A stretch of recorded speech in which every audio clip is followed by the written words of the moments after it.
What's up, everybody? Welcome to The Revival. My name is JJ, and normally when I talk about a game or I do a review or something, I will have the game and hold it up. Unfortunately, I do not have a physical copy of Super Metroid. I've never owned it before, and which is a pretty big reason as to why this is my first time ever playing it. I played it on the Super Nintendo Classic, and I will let the review speak for itself. So without any further ado, let's go.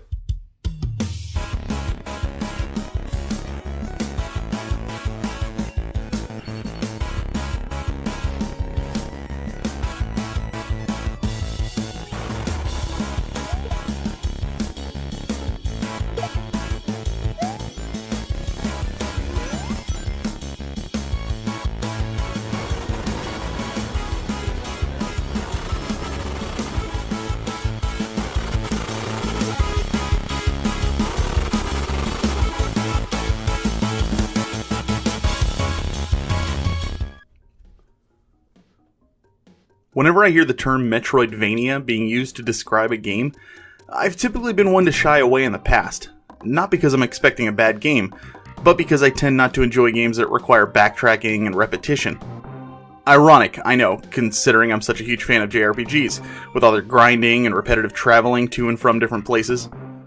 I think the main difference for me is that in JRPGs, I'm improving and making my character stronger through combat as well as unlocking new story elements. Whereas when I think of a Metroidvania game, I'm just looking for the next area to go into, which could be pretty much anywhere on this giant map. I'm thrilled to say that I could not have been more wrong in my assertions, as playing Super Metroid for the first time has shown me just how amazing an experience like this can be.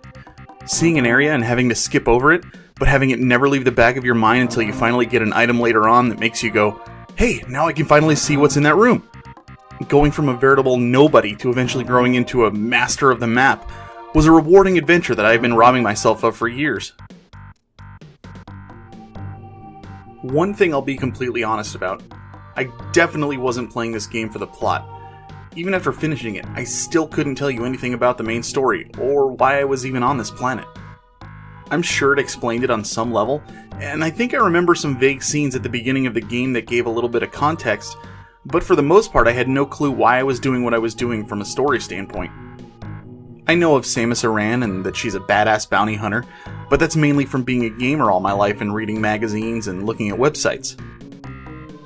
Now, I'm not complaining that there is not a super deep story by any means. On the contrary, I'm actually glad that it's there for people who want to get into it. It's just not for me personally. I was more focused on the part of the game that really shines, which is the gameplay. All I can say is, thank God there's an in-game map. Playing this blind would have been hard enough if I had had to keep track of every place I had or hadn't been before. That being said, I was absolutely blown away by how well all of the locations seemed to connect and fit with each other. For instance, if you wanted to move from point A to point F, you have the option of taking path B, C, or D, and even E if you have the correct item to help you traverse it. The level design and gameplay are what this game is known for, and rightfully so. I can't even put into words just how annoying it was to see a purple, unexplored area of the map for hours, and then how rewarding it was to get the right equipment to be able to finally go back and explore it. Add in guns that upgraded and could be changed to suit the enemies you're fighting, and you've got an unbelievably gratifying gameplay experience. My one complaint with the gameplay isn't even the game's fault. I think it actually comes from being spoiled from newer games and all the hand-holding that goes involved. Because there were the only times I would really get frustrated with like the gameplay itself would be when I would go from one end of the map to all the way to the other side to be like, crap, I think that's where I need to go, only to find out, oh crap, it's all the way back at the other side where I just was. That's where I actually needed to be, and it was some super small thing that I missed. But I know that if I had played it back in the day, before like fast travel and all this stuff, kind of spoiled me, I don't think it would have been an issue at all. The prospect of new areas still excited me, even with the small frustrations of having to backtrack so much. Not to mention the rewards in the end were almost always worth the trek. The visuals are another standout feature of the game. The bosses were each incredibly unique, and the animations, from running and jumping to enemy movements and explosions, it's easy to see Super Metroid pushes the limits of what the Super Nintendo could do. If I had one complaint with the visuals, it would be that there didn't seem to be a major variety in enemy type. I'd see the same enemies in different areas, just rendered in different colors. I wouldn't call it a deal breaker by any means, it was just something I noticed the more I played.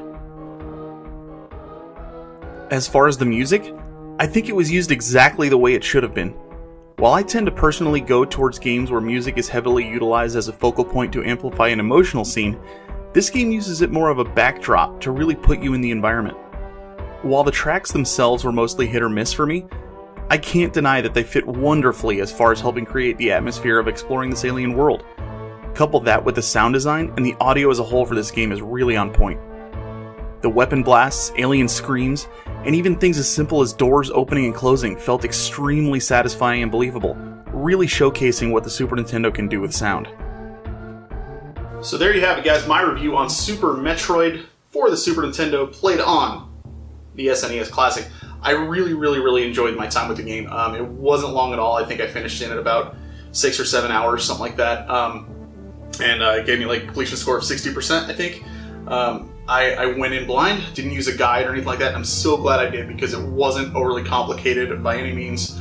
Everything, you just use your head and you just kind of remember where you've been and think, oh yeah, this can unlock that and whatnot.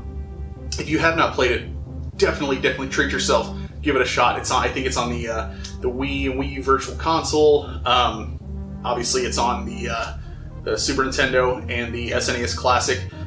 Definitely give it a shot if you get a chance to. I'm really looking forward to seeing other games in the series, and finally, I'm kicking myself for not having played them sooner. But I really enjoyed this one, and I can't wait to see what the rest of the series has in store. So, with that, thank you as always. Like, comment, subscribe, all that junk. And as always, keep on gaming.